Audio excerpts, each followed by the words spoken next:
இப்படிலாம் work out போட்டால் உடம்பு டெவலப் ஆகுமா, இல்லை இந்த மாதிரிலாம் ஒர்க் அவுட் போட்டால் சீக்கிரமாக டெவலப் ஆகுமா, இல்லை இந்த ஜிம்முக்கு போனால் உடம்பு டெவலப் ஆகுமா, இல்லை இந்த ஜிம்முக்கு போனால் உடம்பு டெவலப் ஆகுமா?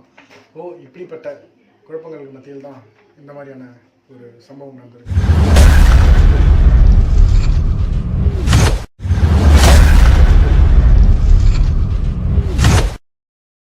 வணக்கம் மக்களே, நான் உங்கள் விபிஎம் சதீஷ் பேசுகிறேன். ரொம்ப நாளுக்கு அப்புறம் வீடியோவில் நான் உங்களை நேர்காணலில் பார்க்குறது ரொம்ப சந்தோஷப்படுறேன். ஸோ புதுசாக வந்திருக்க யாராவது சப்போர்ட் பண்ணுங்கள், சப்ஸ்கிரைப் பண்ணுங்கள், பெல் ஐக்கன் கிளிக் பண்ணிக்க, அப்போ நம்ம போகிற ரெகுலரான விஷயங்கள் உங்களுக்கு வந்து சேரும். இன்றைக்கி நம்ம எதை பற்றி பார்க்க வந்துருக்கோம் பார்த்தீங்கன்னா, அதாவது சேலம் மாவட்டம் ஒரு ஜிம் உரிமையாளர் உயிரிழந்திருக்காரு. நேற்று உயிரிழந்திருக்காரு. நேற்று நியூஸ் பார்த்துருப்பீங்க.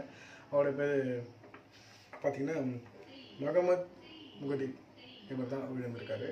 அதாவது பார்த்திங்கன்னா ஒர்க் அவுட்ன்றது நம்மளோட உடம்பையும் மனசையும் கட்டுக்கோப்பாக வச்சுக்கிறது மட்டுமே தான், சரிங்களா? சில பேர் இப்போது அதுக்கப்புறம் அதிலே அடிக்ட் ஆனதுக்கப்புறம் பாடி பில்டிங் இதெல்லாம் பண்ணணுன்ற ஒரு மோட்டிவேஷன் ஆட்டோமேட்டிக்காகவே வந்துடும். ஸோ வந்ததுக்கப்புறம் பாடி பில்டிங்லாம் பண்ணுவாங்க. அப்படிப்பட்ட முயற்சிகள் தான் நிறைய பேர் இப்போ எடுத்துகிட்டு இருக்காங்க, சரிங்களா? அப்படி இருக்கும் பொழுது ஒர்க் அவுட்ன்றது பார்த்திங்கன்னா உடம்பு சம்மந்தப்பட்டது மட்டும் இல்லை, மனசு சம்மந்தப்பட்டதுன்றது நிறைய பாடி பில்டர் சொல்லியிருக்காங்க. நானும் அதை சொல்லியிருக்கேன், சரிங்களா? நானும் அதை சொல்கிறேன். உடம்பு மட்டும் சம்மந்தப்பட்டது, மனசு சம்மந்தப்பட்டது. அப்படி இருக்கும்பொழுது உடம்பு மட்டும் கரெக்டாக இருந்தால் போது, மனசும் கொஞ்சம் நல்லா இருந்தால் தான் நல்லா இருக்கும். அப்படின்னும்பொழுது ஒர்க் அவுட் போடும்பொழுது எப்பொழுதும் ஒர்க் அவுட் சம்மந்தப்பட்ட இதை மட்டும் திங்கிங்கில் வச்சுட்டு, ஸோ நம்ம இன்றைக்கி இந்த கிளாஸ் போகிறோமா, பைசப் கிளாஸ் முடிச்சுட்டு அப்புறம் ஜிம்மை விட்டு வெளியே போனதுக்கப்புறம் மற்ற நம்ம ஒர்க்கு இல்லை குடும்ப சூழ்நிலை அப்படியே தான் வச்சுக்கலாம். ஒர்க் அவுட் போடும்பொழுதே இதெல்லாம் மைண்டில் வச்சுட்டு ஒர்க் அவுட் போடுறது வேஸ்ட்டு. தேவையில்லாத உடம்பு ஹார்ட் பீட்டு, அதாவது உடம்பு ஸ்ட்ரெஸ் அதிகமானா தேவையில்லாத இந்த கேர்னஸ்லாம் வரும், சரிங்களா? இது எனக்கு தெரிஞ்ச விஷயங்கள் தான் நான் வந்து சொல்கிறேன், சரிங்களா? அப்படி இருக்கும்பொழுது இவர் பார்த்தீங்கன்னா முகமது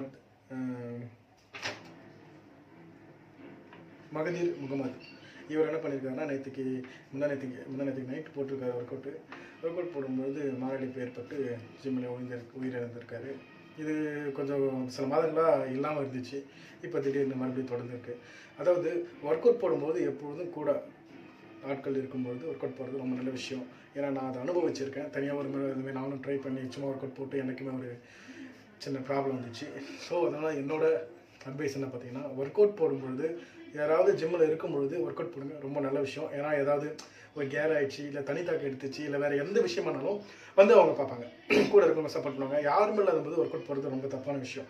ஏன்னா யாரும் இல்லாத ஒர்க் அவுட் பண்ணுங்க, திடீர்னு தொண்டை வருதும், ஏன்னா அவ்வளோ இது பண்ணி கொடுக்கும் ப்ரெஷர் கொடுத்து நம்ம ஒர்க் அவுட் போடும்போது திடீர்னு ஹார்ட் நிற்கிறதுக்கான சான்சஸ் நிறையவே இருக்குது, சரிங்களா? ஸோ அப்படி இருக்கும்பொழுது ஒர்க் அவுட் போடும்பொழுது கூட யாராவது இருக்கும்பொழுது ஒர்க் அவுட் போட்டிங்கன்னா உங்களுக்கு ஏதாவது தேவைனாலும் அவங்க ஹெல்ப் பண்ணுவாங்க.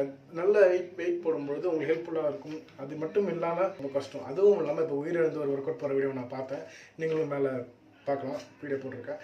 ஸோ ஒர்க் அவுட் போடும்பொழுது அவர் என்ன போடுறாருன்றது எனக்கு தெரில.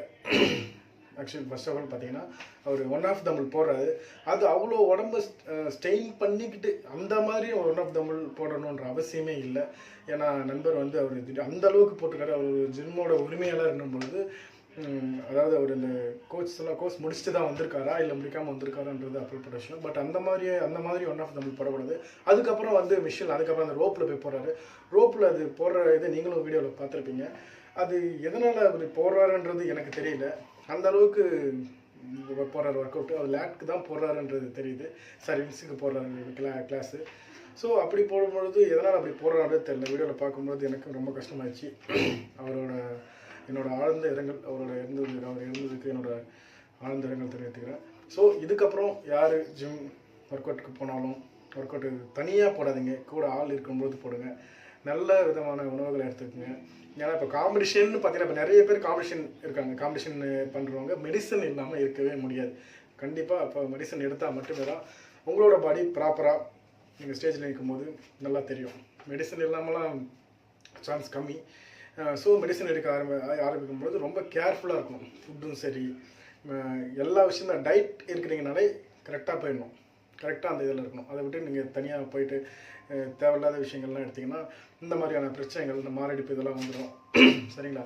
ஸோ இதுக்கப்புறம் நீங்கள் போகிற யங்ஸ்டர் யாராக இருந்தாலும் ஜிம்முக்கு போகிறீங்கன்னா தனியாக ஒர்க் அவுட் போடுறீங்க, கூட ஆளுங்க இருக்கும்போது போடுங்க, ரொம்ப நல்ல விஷயம். ஸோ இதே போல் வேற ஒரு விஷயத்தோட உங்களை வந்து மீட் பண்ணுறேன். அது வரைக்கும் உங்களிடமிருந்து விடைபெறுவது உங்கள் விபிஎம் சதீஷ். இதுக்கு இந்த வீடியோ பிடிச்சிருந்ததுன்னா லைக் பண்ணுங்கள், ஷேர் பண்ணுங்கள், கமெண்ட் பண்ணுங்கள். இதே போல் வேறு வீடியோ பார்க்குறோம். Thanks so much.